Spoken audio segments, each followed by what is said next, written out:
Bismillahir Rahmanir Rahim. Islam is the only religion that is absolutely and entirely complete. And Allah and His Rasul sallallahu alaihi wasallam have taught us every single aspect on how to navigate every single thing that we may experience in our lives. And one of the things we find that is prevalent, in fact it's rampant in the world today, it is the way the kuffar world functions. It's that you always are looking at those who have more than you. So the world has become a materialistic thing where it's all about materialistic gains. So if you have a phone, your phone is working fine, but the new phone is forever coming out. Every month, 2 months, there's a new phone, there's a new release. And so a person is like, I need to get the next one. There's nothing wrong with your phone. It will run for many more years, but it's just that I need a new phone. Because you see this one, look at this one, they pulled out a new phone. The latest one, the camera is so good, the speed is so much. Even though you are used to your one, you don't know that sort of speed. And your phone does everything that you need, but it's like, I need to get the next phone. You have a computer, and your computer functions fine, but it's like a later model has come out, I need to get that one. You have a car, your car takes you from place A to place B. Whatever you need to do, you get it done. Even if your car may have a few squeaks and screeches, but your car gets the work done that you need from it. But it's like, look at that one, he's got a new car, he pulled out a later model, I'm still sitting with this old thing, I've got a nameless one, look at the brand name, and so on and so forth it goes. If it's a house, it's like I need to build my house bigger and bigger and have more and more possessions. And that's the way that things are being portrayed as normal, as if that is the way a person is supposed to live one's life. And that is why this endless rat race is there, because a person is forever trying to keep up with everybody else, because so and so got this, so therefore I must have it. Otherwise we are seen as being poor or below normal, or below the standards, and so on and so forth. But Rasulullah sallallahu alaihi wasallam has taught us, and it comes in a hadith from Rasulullah sallallahu alaihi wasallam, the guidance of how we should look with regards to how other people and what they have. So Rasulullah sallallahu alaihi wasallam has taught us that when it comes to matters of deen, then you must look at those who have more than you. Because when you look at someone who have more than you, then you will aspire to be like that person too. So this person has so much knowledge of deen, so I also want to have that much knowledge. This person recites the Quran so well, I also want to be able to recite the Quran that well, and so on it goes. This person is so pious, I need to change my life so I can be pious. That is the way we are supposed to be looking. But when it comes to matters of deen, if somebody has more than us, then it's like we just turn the other way and ignore such things entirely. Whereas that is what we are supposed to be aspiring towards. And the Rasulullah sallallahu alaihi wasallam told us that with regards to people who have less than us, we should be looking at those who have less than us when it comes to matters of this dunya. Anything with regards to this world, we must always look at those who have less than us. So if you have a cell phone that's working, there are millions of people in this world who don't have a phone at all. Forget about a smartphone. They don't even have a phone that can work at all. They can't get a phone call because they don't have the money to afford that much. You have, in fact, let us be honest, you have a roof over your head, and there are millions upon millions upon millions of people in this world who don't even have a roof over their head. You have food to eat, and there are people who go for days who die of starvation because they don't have a morsel of food to eat. So you thinking, I have nothing, I just have bread and butter, and it's like, I have nothing. But there are people who haven't touched bread in days, in weeks, months, years in fact have gone by, and children haven't had chicken or meat or things to eat because they are living in a war zone. And we can sit in the lap of luxury and still feel that we have nothing, that others all have it more than us. But that is why when we live our lives according to the guidance given to us by Rasulullah sallallahu alaihi wasallam, then our lives become better, because then we realize that Allah has favored us so much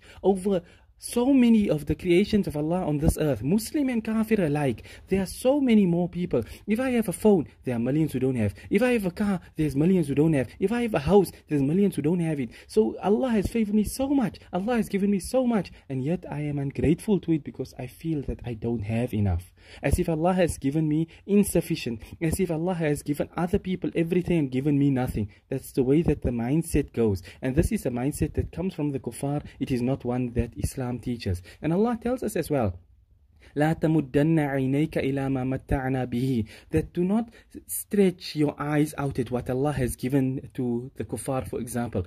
Allah gives them things of this world because they have nothing of the year after. So if they are flying around in their private jets and everything, and a Muslim is scrounging around just for something to eat, it is better that you scrounge around with nothing to eat, with iman in your heart, than have that entire world and not have belief in Allah. Because if you die with iman in your heart, the entire year after, which is eternal, will be yours. But if you live your life, which is a short space of time, a couple of years, that's it, in this world, and you have everything the world has to offer, but you don't have Allah in your life, then you are the biggest loser. Because when you die, you have Jahannam, which that too is eternal. So a person, you take the choice. Do you want Jannah, which is eternal, or you want Jahannam, which is eternal? Obviously, no sane person would choose Jahannam. But yet our actions, we take the choices of the people of Jahannam instead of taking the choices which leads us closer to Allah. And that Allah tells us, وَقَلِيلٌ مِّنْ عِبَادِيَ الشَّكُورِ. Few is it of my servants who are grateful. When we look at other people as having everything and us having nothing, then we cannot say that we are grateful to Allah, because it is a sign of ingratitude. If we put it in a practical example, you are busy feeding people in a feeding scheme, for example. Now you are giving out food. Now you give out a loaf of bread for people. And now the person that you just gave the loaf of bread to, he looks at it like this. Is this it? Just a loaf of bread? You know, I was expecting a pot of food and a cool drink and tea and things. Then we're like, what is wrong with you? You are ingrate. You didn't have anything to eat. And that's you as a human being, the way you look upon it, because I gave you something which when you had nothing. That yet it is that Allah gives us every single thing. And then we look that despite Allah giving everything to us, we look as if we were given nothing at all. May Allah grant us the understanding and give us the ability to be grateful. May Allah make us from that few, that qalilum, that small number that Allah mentions who are thankful to Allah. May Allah make us from amongst those who are truly grateful and thankful to Allah for the many, many, many favors. Those favors of Allah that we know and those favors of Allah that we don't know. Because as Allah tells us that if you were to try and enumerate the favors of Allah upon you, you would not be able to do so. So there are so many favors of Allah. If only we took the time to ponder over a few of them and realize that all the money and everything this world has to offer cannot make up for one of those favors. If we look at it from a health perspective, you can have the best of health, and then an illness befalls you, and you can be a multi-billionaire, and it can't give you back the health that you once had. Do what you may, as far and advanced as medical technology is, it cannot replace an arm that Allah has given you. It cannot replace the lung that Allah has given you. It cannot replace the heart that Allah has given you. It cannot replace the brain or the eyes or the ears or anything that Allah has given you. No matter how advanced artificial intelligence or robotics or anything is, nothing can take the place of the original thing that Allah has given you. And all of this is given to us on a daily basis, sustained by the power of Allah Rabbul Izzati wal Jalal, and yet it goes in by one ear and out by the other. And we act as if Allah gives us nothing from a day-to-day basis. So may Allah grant us the understanding and make us true obedient servants to Allah, who appreciate the favors of Allah, who show the appreciation for those favors in the way that we thank Allah, and that we spend of the things that Allah has given us for those people, those Muslims who are in need, who don't have, and Allah has given us sufficient to be able to give for them, but instead we hoard it because we feel we are the ones who are most in need of it rather than others. Ameen ya Rabbil Alameen. Wa akhiru da'wana anil hamdulillahi Rabbil Alameen.